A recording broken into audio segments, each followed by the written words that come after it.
I stumble into a cafe with my bike. Well, my bike was still in the street, but I didn't even know because the windows were dark and I couldn't really tell what was going on inside. So first I had my bike in one hand and I opened the door with the other hand. There were 4 older ladies that were standing in the cafe, and then I couldn't tell, and they all turned to me and said, "Bonjour, madame."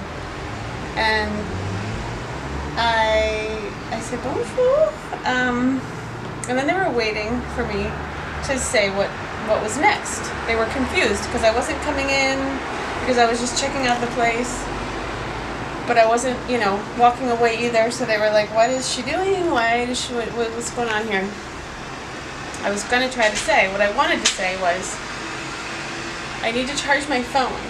Because at that point I was biking around rather aimlessly, trying to figure out, following signs, because we can still do that, people.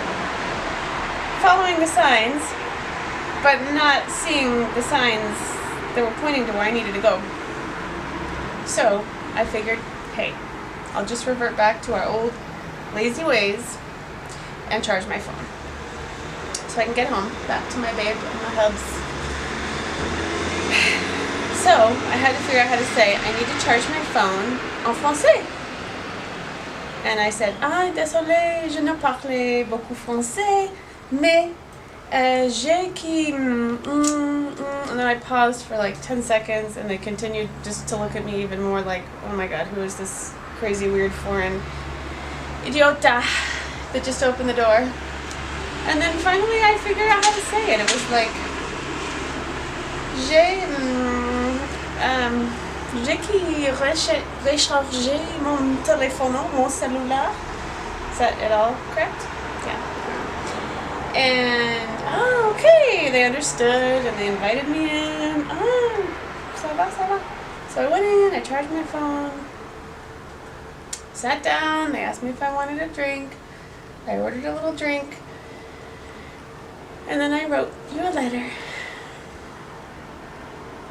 I wrote a love letter to my hubs because, truth be told, we are parenting a very rambunctious 2-year-old, almost 2.5-year-old.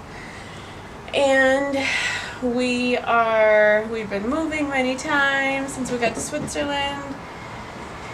And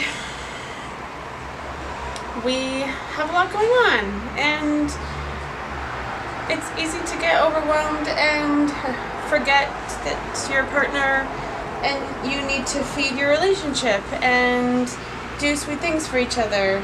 And so I felt inspired to finally take a moment and sit down and write a little love letter. Would you like to open it? Now it's your turn, because you gotta be in front of the camera too. Speaking which languages? Which language? No, we're speaking English. I'm speaking English. You made the thing as well? No, that is from my dear friend Flora Bowley. Okay, thank you Flora. Thank you for your card. It's beautiful. It has 2 birds on it. Yeah. Because we're kind of like 2 birds. We know how to fly, that's for sure. Yeah. And the good thing with the way we're flying is like we never get lost.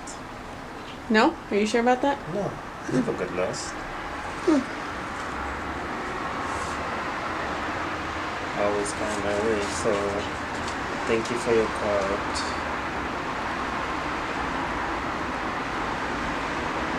Let's see what he thinks about it.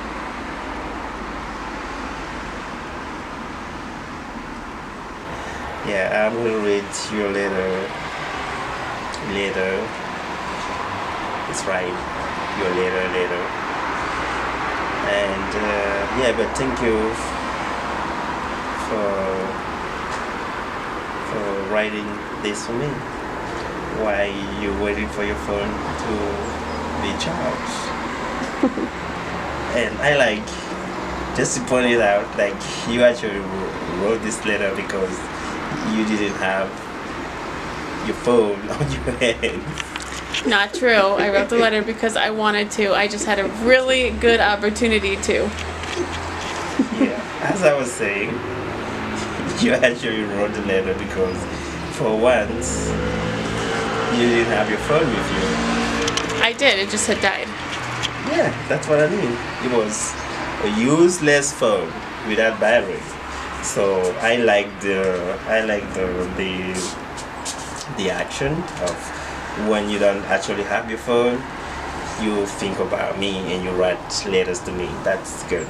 I Take that, folks, as a reminder to everybody that when you don't have your phone, you can do a lot of things that are cool and meaningful and awesome.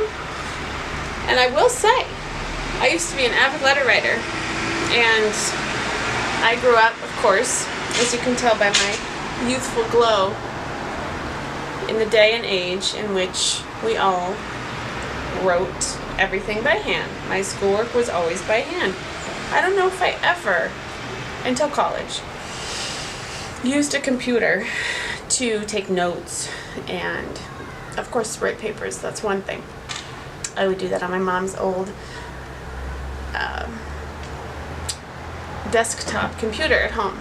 But many papers throughout my education life were written by hand, even. And it feels so good to write with your hand and a pen and on paper, and it's really good for your brain, and it's a dying art that we all need to revive, I believe. Feels good. It's good to get your hand flowing in different ways, not just tick tick tick tick tick tick tick tick tick tick tick tick tick, but actually, and it's challenging. It's actually a little awkward to write by hand nowadays.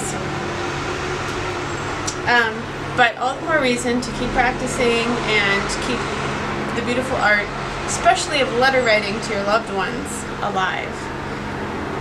Because it's meaningful, it's fun, and isn't it great to receive a homemade card? Okay, I didn't make the art, but I could have made the art. But still, I made the card by hand. Doesn't that feel good? And if you'd received that in the mail, it would feel even better.